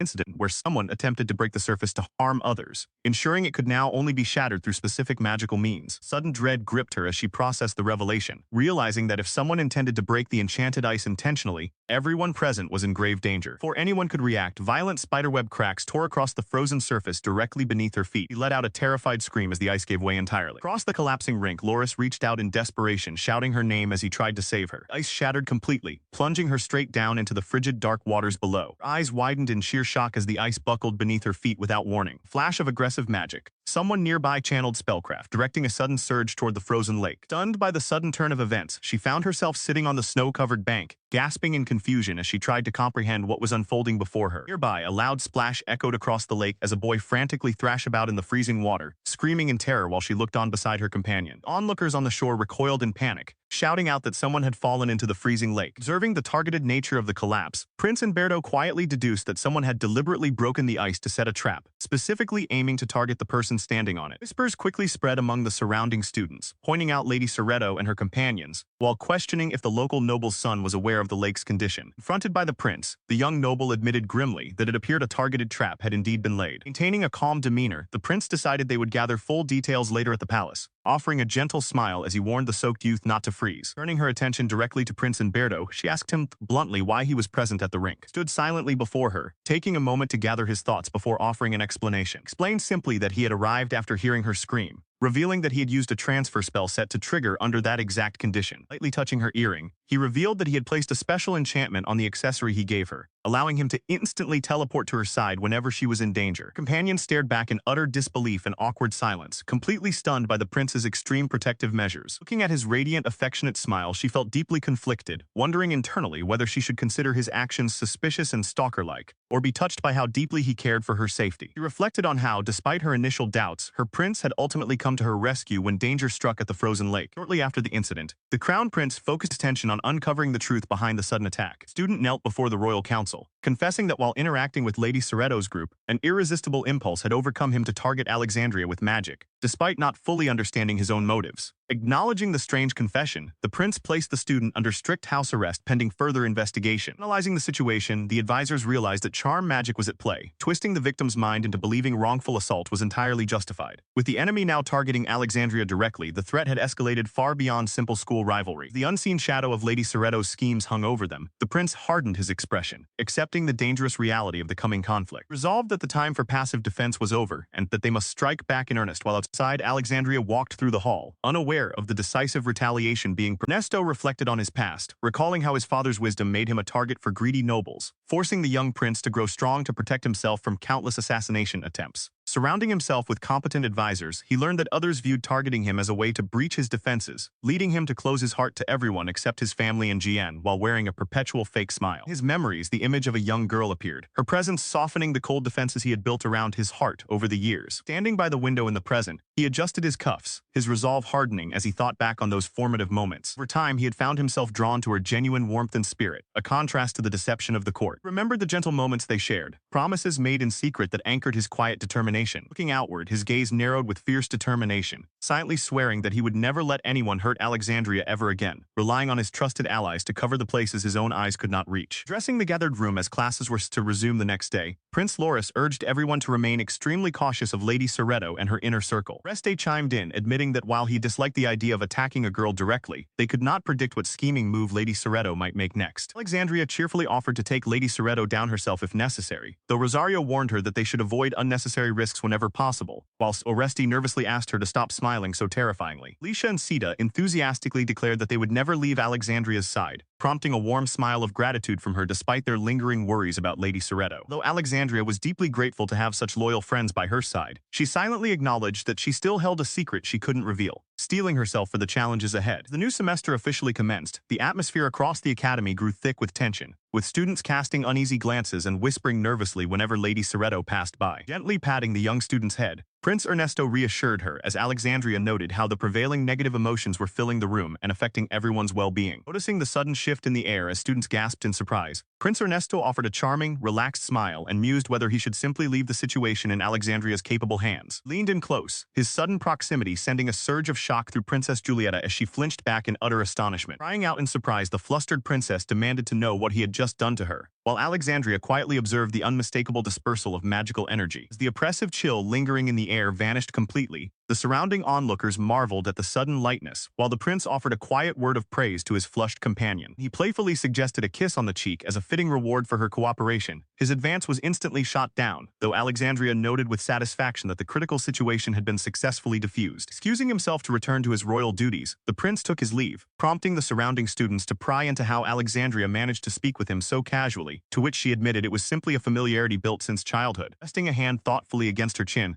Alexandria pondered the anomaly, realizing that this interaction was nowhere to be found in the original timeline of events. The crowd dispersed and students resumed their casual banter. Alexandria found the quiet atmosphere deeply unsettling, knowing that Lady Soretto had yet to reveal her hand. Watching Lady Soretto walk down the corridor alongside her companions, Alexandria narrowed her eyes, trying to discern what scheme was unfolding behind that polished facade. Observing the subtle shifts in the hallway, she realized that Lady Soretto was actively reapplying her attraction magic to keep her followers firmly bound to her influence. The following day brought an unexpected turn when Severin Frigarini strolled into view, cheerfully draped over Alexandria, sending waves of utter disbelief through the watching crowd, who wondered how he could be affected while carrying her protective charm. Caught off guard, Alexandria realized that despite carrying her charm, something was clearly amiss with his sudden change in behavior. Approaching with an effortless charm, Severin offered a bright greeting, casually asking how she was doing and bringing up her connection to Lady Soretto. Alexandria explained that her initial interest in the holy magic used by Lady Soretto was what had sparked their acquaintance, while privately wondering why Severin was acting so entirely out of character. He added that Severin himself had initiated their friendship, bonding over countless long discussions about the intricacies of magic over time. Lightly turning to the surrounding students, Severin declared that they were engaged in a private conversation, leaving the onlookers bewildered as he walked away alongside Alexandria. Announced that they would be taking their leave, offering a polite farewell as he parted ways with Alexandria. Returning the sentiment, she wished them well and watched the pair walk off together. As the couple departed, the young noblewoman cast a backward glance, her lips curving into a subtle scheming smirk that betrayed her true intentions. Observing the departure, Alexandria felt an unsettling chill run down her spine. Noticing that he was still wearing her protective ring, she pondered whether his sudden closeness with her rival stemmed merely from a genuine academic passion for holy magic. Reflecting on how frequently the two had begun meeting since that day, she reassured herself that everything might turn out fine after all. If a genuine romance was blossoming between them, she reasoned, it could mean an end to the unprovoked hostility directed toward her. Recalling how confidently he had assured her of his well-being, her anxieties regarding the lingering threat of attraction magic began to ease. A few days later, the students gathered outdoors for their regular magic instruction class. Demonstrating their progress, a young student channeled energy down a path, striking a wooden target block with a forceful surge of power. Alexandria commended her classmates on their remarkable creativity, reminding them that today's lesson required combining two distinct magical attributes into a single cohesive spell. Classmates eagerly discussed their concepts, with one suggesting a delicate butterfly fashioned from water magic, and another proposing an ice rabbit enclosed within an earthen cage. They warmly acknowledged that their rapid improvement was all thanks to training alongside her. Focus and determination, a student unleashed a spell that materialized as striking radiant wings of light and frost spreading out behind her. Building upon the momentum, another spellcaster began gathering immense magical energy, swirling robes and hemline in the rising wind. A magnificent display, two majestic elemental horses, forged of absolute ice and the other of blazing fire, enveloped in cracking lightning, leaped forth and soared high into the heavens. The surrounding students gasped in utter astonishment at the grandeur of the dual-element creation. Overjoyed by the display, Alexandria beamed with excitement, eagerly inquiring about the precise technique used to manifest such extraordinary magic. Stepping forward into the center of the training field, Delphina offered a pleasant smile as she announced that it was finally her turn to demonstrate. Beneath her composure, however, her expression contorted into an intense, menacing glare, signaling a sinister intent behind her impending magic display. She unleashes a torrent of dark, violent magic across the practice field, engulfing the area in dark energy. Watching the sinister aura surge violently toward her classmates, Alexandria gasps in terror. The path of the thermal surge, Julietta winces and cries out from the blistering heat, while nearby students look on in absolute panic. Alexandria watches the escalating danger in horror. Knowing that Julietta faces severe burns and lasting injury if the dark spell lands, Alexandria determines that she must intervene immediately. Moments later, a sudden shift in ambient mana draws every eye in shock. Alexandria steps forward and unleashes her own magic, sending sparkles of brilliant counter-energy swirling through the air. Radiant light bursts across the field, completely dispelling the dark spell as Alexandria anxiously calls out to ensure everyone is safe. Relieved students slump with sighs of gratitude, thanking Alexandria for neutralizing Lady Soretto's spell before anyone suffered harm. While Alexandria catches her breath. Stepping forward with an unyielding expression, the prince sternly reprimands Lady Soretto, declaring that using such dangerous magic against fellow students is entirely unacceptable and issuing an official warning. Standing in the shadows of her public disgrace, Delphina quivers with mounting resentment, seething internally over why Alexandria always thwarts her plans and earns everyone's admiration. Glaring venomously at the revered heroine, Delphina's mind darkens with fury and suspicion as she questions the true identity of the girl who stole her. Deep within the shadowy realm, the dark beast loomed against the jagged cliffs, its menacing presence lingering just before the vision shattered into memory as Alexandria awakened. The low growl, the shadow creature dissolved into the void, giving way to the gentle sunlight streaming through the curtains of a quiet room. She found herself seated comfortably on Bert's lap inside the quiet quarters, caught off guard as he wrapped his arms tightly around her waist. Calling the chaotic moments before, She remembered how he had boldly carried her away in his arms right in front of everyone, ignoring their cheerful calls, wishing them a safe journey back. Though she felt a wave of embarrassment at being carried like a fairy tale princess, his warm embrace provided immense comfort, averting what could have been a dire situation. Pulled her closer, whispering a soft expression of gratitude against her hair as she buried her face into his chest, overwhelmed by the intensity of his affection. Folded in the quiet sanctuary of the room, he held her tenderly, his gaze softening with absolute devotion. As he gently nuzzled her hair and whispered her name, she reflected on the pure love he continuously poured onto her, slowly learning to accept it despite her lingering shyness. Breaking the quiet silence between them, she looked up and softly asked him when his feelings of love for her had first begun. A subtle, knowing smile touched his lips as he pondered her question, taking a moment to reminisce before answering. Promised to tell her the full story when the right time came, amused by how bright red her face had turned, comparing her flustered expression to a ripe strawberry. Leaning down with delicate grace, he pressed a gentle kiss against her skin, making her heart flutter wildly. Cupping her thoroughly flushed cheek in his hand, he chuckled softly and murmured how adorable she was when flustered. He admitted to herself that she was still unaccustomed to such overwhelming physical closeness, even as he tenderly patted her head. Overcome by her sheer cuteness, he suddenly buried his face in his hands and, muttering how dangerous this was while she stared back at him in utter confusion, confessed that something deep inside him had exploded, leaving her staring back at him in utter confusion as she asked what he could possibly mean. Leaning in closer, the prince drew her near, his gaze fixed softly upon her as the distance between them evaporated. In the quiet privacy of the room, they sat together on the edge of the bed, sharing a tender and silent embrace. Overwhelmed by the intense intimacy, she covered her burning face with both hands, while he chuckled quietly at her flustered reaction. Looking gently into her eyes, he murmured how adorable she was, though he reluctantly admitted that they needed to stop, fearing he might lose control of himself if they continued. He offered her a warm, affectionate smile, his expression full of genuine tenderness as he softened his hold. He quickly took back her earlier thoughts, realizing in dismay that she would never grow accustomed to his overwhelming charm as he smiled brightly before her. 2 full months passed smoothly following that memorable day, bringing a sense of calm back into their everyday routines. Lady Soretto had escaped with only a strict warning after claiming her sole intention was to heal everyone with holy magic, leaving no legal room to pursue the investigation further as Alexandre strolled through the academy halls. Severin called out to her warmly, noting how long it had been since they last spoke, while onlookers watched them converse pleasantly in the hallway. He asked if they could return to being good friends just as before, to which she cheerfully agreed without hesitation. Despite the pleasant conversation, an odd, uncomfortable sensation settled in the pit of her stomach, giving her a deep sense of foreboding. Premonitions proved accurate as wild rumors began spreading across the academy regarding her and Severin, distressing her greatly as the whispers grew louder. Students gossiped relentlessly, claiming Severin had abandoned Lady Soretto to speak kindly to Alexandre instead, deeply angering Soretto's remaining loyal supporters. Realizing that the crosshairs of resentment had been aimed directly at her once again, she grimaced in frustration over the unwelcome trouble brewing around her. She found herself feeling isolated amidst the grand soaring towers of the academy as a desperate cry echoed through the quiet corridors. Deep in thought nearby, Professor Incerto narrowed his eyes, caught off guard by the sudden distress lingering in the air. Turning toward the staircase, he discovered a young noblewoman curled up on the steps, weeping softly into her hands. Weighed down by the tedious burdens of his instructional duties, he reluctantly set aside his desire to simply walk away and stepped over to inquire what was troubling her. Startled by his presence, she quickly wiped at her tear-stained eyes while he gently apologized, concerned that he might have inadvertently caused her grief. Wiping another tear, she spun a sorrowful tale, explaining that she and Severin had been discussing betrothal until he suddenly abandoned her for Lady Alexandria, opponent she felt utterly helpless to compete against. Clutching her chest with dramatic sorrow, she lamented the unbearable ache in her heart. Moved by her theatrical display, he coolly advised her to let go of the past and seek out someone truly worthy of her affection. Seizing the moment, she suddenly shifted her gaze toward him and boldly confessed that her true feelings belonged to him all along. Before the situation could unfold further, Prince Laura stepped into the stairwell to consult his older brother, only to freeze upon witnessing the awkward encounter. Flustered by the unexpected audience, the girl excused herself and hurried away, leaving Crown Prince Bert to thank Incerto for unintentionally rescuing him from a tedious conversation. As they walked together along the landing, Incerto admitted he had barely restrained himself from pushing her away, earning a light-hearted rebuke from the prince about his overly strict nature. Turning his attention to his younger sibling, Bert casually questioned why Loris had associated with individuals targeting Princess Giulietta, catching Loris completely off guard. Softening his posture, the elder prince reached out and affectionately patted Loris on the head, reassuring him that he understood his intentions completely while praising Giulietta's character. He went on to express confidence that Princess Giulietta's honest and kind nature would allow her to form a wonderful relationship with his future bride. His expression softened with a sharp, calculating focus as a quiet resolve took hold in his eyes. Continuing his conversation with Loris in the hallway, he expressed genuine contentment that his brother had chosen Princess Giulietta as a partner. With Loris's focus firmly secured elsewhere, he silently vowed that he would never allow anyone to take Alexandria away from him. During the dance lesson, Prince Loris practiced gracefully with Princess Giulietta, holding her hand while she beamed with bright joy. Reflecting on the moment Loris had confided in her about his feelings, Alexandria remembered how firm and complete his resolve had seemed. Standing quietly in the center of the hall, she observed the practice taking place all around her. Across the grand ballroom, the other couples engaged in the lesson, their movements harmonizing seamlessly as they shared light-hearted conversation. She knew with absolute certainty that the world around her was no longer bound to the tragic trajectory of the original reset. Congratulating Loris on his flawless technique, Alexandria confirmed his intentions to marry Julieta in the future and visit her home kingdom during the upcoming holiday. Her face lit up with genuine delight as she expressed relief that Julieta would not have to return home alone after graduation. Overjoyed by the news, Julieta suddenly rushed forward and pulled Alexandria into an enthusiastic tight embrace as Loris watched on with a warm smile. Watching their joy, Alexandria felt a quiet conviction wash over her, confident that everything would truly turn out right this time. Looking around the hall, she noted how every single pair seemed to have found their own rhythm and happiness. Surrounded by all her companions, Oresti, Rosario, the Cambrani twins, Loris, and Julieta, she shared in their unified wish for everyone's lasting joy, chuckling softly when they playfully teased her about being the center of their group. Approaching Crown Prince Ernesto, Alexandria invited him to dance, to which he eagerly agreed before confessing with a gentle smirk that he had realized he was surprisingly possessive. Taking her into his arms and leading her across the polished floor, Ernesto admitted that while he had tolerated seeing Loris dance with Julieta, he could barely contain his jealousy at the thought of any other man touching Alexandria's hands. Pinning her close, he pulled her into a tender hold, declaring fiercely that even if she attempted to run away, he would never let her go, prompting her blush as she softly promised never to leave his side. Leaning in close until their faces were inches apart, Ernesto whispered his intense desire to kiss her right then and there, leaving Alexandria flustered as she reminded him that doing so in public was strictly forbidden. She danced gracefully in the prince's arms, surrounded by the admiring gazes of the grand hall. Nearby, Loris and Julieta twirled in complete harmony, capturing the attention of the surrounding crowd who gushed over the beautiful sight. Far from the joyful atmosphere of the dance floor, a dark resentment brewed quietly in the shadows. Unaware of the lingering malice, the couple continued their gentle waltz near the archways of the ballroom. Looking up at Ernesto, her mind drifted back to the troubling events that had transpired earlier. Strange silent tension had hung thick in the air, heavy with unspoken grievances. Delfina's face had contorted in sheer rage, her teeth grinding as she demanded to know why everything was slipping from her grasp. Earlier that day, outside the restricted old academy building, a heated confrontation had drawn a crowd of onlookers. Alexandria had found herself wondering how the situation had escalated into such a bizarre spectacle in the middle of the grounds. Delfina had cornered her, loudly demanding why she had been tricked into going up to the rooftop under the pretense of saving a cat in danger. Alexandria had stood her ground alongside her companions, thoroughly bewildered by the baseless accusation. Not stopping there, Delfina had taunted her, suggesting she must have fought with her companions since her inner circle had shrunk. The onlookers quickly bought into the drama, gasping in sympathy for Delfina and blaming Alexandria for her supposed cruelty. Delfina had accused her of using the strange glow from the magic lesson to isolate her, warning her not to pretend to be ignorant. Alexandria could only blink in confusion, trying to connect the magic class incident to Delfina's wild claims. In truth, ever since the students were exposed to that mysterious light, everyone had naturally distanced themselves from Delfina. Yet, Delfina insisted on framing it as Alexandria utilizing forbidden dark magic to break sacred spells. Exasperated, Alexandria had bluntly pointed out that no such thing as dark powers existed, calling Delfina annoying for constantly trying to drive her friends away and frame her as a villain. Delfina had desperately shouted for her to listen, while Alexandria pondered how best to deal with the girl's persistent delusions. Delfina had stood frozen, utterly bewildered by Alexandria's blunt rejection, and wondering if she was being made out to be the villain instead. Alexandria reflected on how she had previously completed every narrative route using this very approach. Yet this timeline was unfolding in ways she had never anticipated, especially with the unexpected influence of a hidden character. She stood listening as Delfina declared a dramatic change in her strategy. Continuing her monologue, Delfina explained that trying to isolate her target was far too tedious, opting instead for a much simpler solution. Leaning in close with a sinister smile, Delfina whispered her true intention, to take control of her directly. A sudden flash of magical force struck, causing the young noblewoman to gasp and stagger under an abrupt, crushing pressure. Struggling against the intense heat and weight, she wondered if a gravity spell had been cast, evaluating its power with surprising composure. Expecting immediate triumph, Delfina smugly asked how it felt to become her puppet, only for her target to calmly state that she felt entirely normal. Overcome with sudden rage and shock, Delfina shrieked, demanding to know why her magic consistently failed to work on anyone. Pacing wildly, the frantic girl raged about her countless failed attempts, screaming that events were not supposed to unfold this way. Observing the hysterical outburst, her target asked how such a spell could even work, driving Delfina into an even greater panic over why she was not Prince Loris' fiancée. Face contorted in deep resentment, trembling with raw fury as her calculated plans crumbled around her. Her target dryly asked to leave. Delfina ignored her, ranting about how she had planned to win Crown Prince Umberto's heart after unlocking his secret route. Narrowing her eyes with a chilling realization, Delfina leaned in and accused her rival of being a reincarnated soul. Caught off guard by the unexpected revelation, she stared back in confusion at the mention mention of an otomi game. Escalating her accusations, Delfina insisted that her refusal to play the villain had distorted the world, altering her relationship with Prince Umberto. Turning her back on the ranting girl, she offered a cold, detached reply, walking away into the courtyard and leaving her accuser behind. She stood quietly as Delfina began to unravel, pacing back and forth in disbelief over how completely everything had strayed from the original game. Delfina ranted aloud, lamenting how no one could love her despite all her efforts, bewildered by the endless stream of unexpected events. Delfina continued to mutter obsessively to herself about finding a way to force the story back onto its original path. The protagonist realized her rival was completely lost in her own delusions. Taking advantage of the distraction, she subtly shifted her weight, quietly searching for an escape route. Seeing that there was no other choice left to fix the broken narrative, Delfina leaned in close with a cold, terrifying smile, whispering a chilling ultimatum directly to Lady Alexandria, asking why she didn't just die. Delfina's expression twisted into a bright, unnerving smile as she questioned whether Alexandria was already dead, leaving Alexandria utterly bewildered by the sudden shift in atmosphere. Delfina suddenly burst into a frantic outburst, screaming in frustration as she refused to let things return to normal. Demanding to know why Alexandria couldn't just yield, Delfina lashed out in rage, while Alexandria quietly observed the situation and realized the full extent of Delfina's desperation. Taking command, Alexandria ordered the surrounding guards to seize Lady Delfina immediately, recognizing the extreme danger posed by her unhinged state. Driven to absolute madness, Delfina bellowed that if anyone dared to stand in her way, she would eliminate them first. Enhancing her charm magic to dangerous levels, Delfina charged forward with terrifying speed, aiming straight toward Alexandria. Before Delfina could reach her target, Mary stepped in, shoving Alexandria out of harm's way just as Delfina lunged over the balcony edge. Having leapt from the high balcony, Delfina plummeted through the open air, leaving Alexandria and Mary watching in shock from above. She fell freely toward the ground below. Alexandria cried out in horror at the impending tragedy. Mid-fall, Delfina recalled that her transfer spell was set to trigger upon a scream, desperately holding her mouth shut so Bert would come to rescue her, and they would fall together. She continued her rapid descent through the empty space, braced for the violent impact. Sudden shadows swept across the ground below as a massive force intervened beneath the descending noblewoman. Opening her eyes in surprise, Delfina realized she hadn't hit the hard earth at all, but had landed upon something surprisingly soft. She gasped in confusion as she felt the strange feathered texture beneath her hands. Sitting atop a massive dark-winged beast, Delfina looked around in utter shock as the grand creature perched triumphantly. She had barely vanished into the shadows when a low, ominous chuckle echoed faintly across the silent night air. High above the ground, Alexandria found herself riding atop a massive, dark-winged creature soaring through the sky. A telepathic voice suddenly echoed in her head, introducing itself as the sacred beast carrying her on its back. Observing its majestic reptilian features, she noted that it resembled a dragon, to which the creature matter-of-factly confirmed its identity. Her eyes widened in absolute astonishment at the realization that she was currently airborne on a real dragon. Calling lore that dragons inhabit the northern volcano, she wondered how it arrived here, only for the beast to casually read her thoughts and confirm its northern origin. Gliding effortlessly through the clouds, the dragon explained that it descended from its mountain home after sensing the powerful energy of the saint. Turning its head toward her, the beast plainly declared that she was the very saint it had been searching for. Sudden memory flashed in her mind of her divine encounter with the god, who had remarked that she possessed a sacred blessing. During that meeting, the deity had promised to bestow immense magic power directly upon her, granted her complete mastery over all elemental magic, effectively turning her into an overpowered existence. Coming back to reality, she marveled at the dragon's familiarity with modern terms, while the beast reaffirmed that her unique blessings were proof of her sainthood. Overwhelmed by the revelation, she shouted in disbelief, prompting the dragon to exasperatedly remind her that it had just said so. Spreading its grand shadowy wings, the divine creature formally presented itself as Cousteau, the sworn guardian beast sent to protect the blessed saint. Gazing at her savior with a warm smile, she offered her sincere thanks and asked Cousteau to call her ally. He listened quietly as the fierce black beast before her growled that those who had tried to harm her must be punished. Acknowledging the severity of the attack, she agreed that they could not simply let such a crime slide. The creature eagerly offered to turn their enemies into ashes on the spot. She hastily interjected to prevent any immediate incineration. Turning her attention back to her aggressors, she carefully assessed the scene, noting that one antagonist was collapsed in tears while another stood utterly frozen in place. Nearby, Delfina gloated in delusion, confident that her prince would soon return to her side, completely unaware of the towering mythical beast standing directly behind her. Shadow Dragon revealed that a camouflage spell was active, rendering both of them completely invisible and unheard by anyone nearby. Processing the surreal chain of events, surviving a fatal fall, awakening divine saint powers, and bonding with a legendary beast, a surprising sense of calm washed over her. Knowing she needed to reach Prince Umberto, who was supposed to be at the royal castle attending to official duties, she set off into the sky with her dragon companion. Upon reuniting with the noble brothers, the sheer intensity of their dark, menacing rage was terrifying, even if such an explosive reaction was entirely justified. Her frantic companions tried desperately to restore order, pleading with the enraged royals to keep their composure. After everyone finally settled down to hear her story, she watched in fascination as Cousteau demonstrated his ability to alter his size at will, shrinking down into an adorable plush-like form while controlling his voice and visibility. Berto voiced his cold fury, realizing the perpetrator had deliberately struck while he was away, showing complete disregard even for the lives of her own followers. He declared that he could no longer overlook such treacherous actions. Setting aside his anger for a brief moment, the prince turned toward her with a gentler expression and asked why she had not called out for his aid while she was plummeting from the cliff. She froze instantly, feeling the sudden weight of his focused gaze. Pressed further, pointing out that she knew his magic would allow him to instantly teleport to her side the moment she called his name. She met his gaze directly, explaining that if she had screamed, he would have teleported midair and fallen alongside her, a risk to his life she would never permit. Moved beyond words by her selfless concern, he wrapped his arms around her in a tight protective embrace, softly breathing her name. Expressed his relief that she had thought of him, yet gently corrected her assumption that calling his name would put him in danger. He assured her that no matter the circumstances, he would always find a way to save her without placing himself at risk. Gently cupping her face, he pleaded with her to call for his aid whenever danger loomed, begging to be allowed to save her. Reassured by his unwavering resolve, she smiled softly and promised to call for him next time, assuring him that nothing would ever cause her to lose him. Overjoyed, he embraced her tightly, softly expressing his gratitude. Observing their tender reunion, she felt a deep warmth blossom in her chest, realizing just how profoundly everyone cared for her. Overwhelmed by their love and support, she resolved to return the kindness they so freely gave her. Turning her attention back to the royal brothers, she addressed them both with a newfound serious composure, declaring that there was something crucial she needed to share with. Sitting opposite the two princes, Alexandria lowered her gaze, her expression turning deep and earnest. She confessed that for a very long time she had carried something hidden deep within her heart that she had never dared to reveal until now. Looking down at the mirrored surface of the table between them, she admitted that if she had to name the burden weighing upon her, it would be nothing short of sheer guilt. Memories of her former life as a student in another world flashed through her mind, overlapping with the bond she had built in this realm. She was reborn into this world as Alexandria. She had lived every single day with all her strength. Over time, she found herself surrounded by precious people who gradually became an indispensable part of her entire existence. Thoughts drifted across every face she held dear: her parents, her faithful maid, her cherished academy friends, and the prince who stood steadfastly beside her. She raised her head, looking at them with tear-filled eyes as she explained that everyone in this world had truly become her very life itself, which was the exact reason she could no longer keep the truth hidden. With absolute sincerity, she revealed that she was not the original soul born as Alexandria. She wished to bear the full truth to them, hoping to be accepted in this world for who she truly was. Bowing her head softly as tears threatened to fall, she whispered a heartfelt apology for having remained silent for so long. Boris gently approached her side,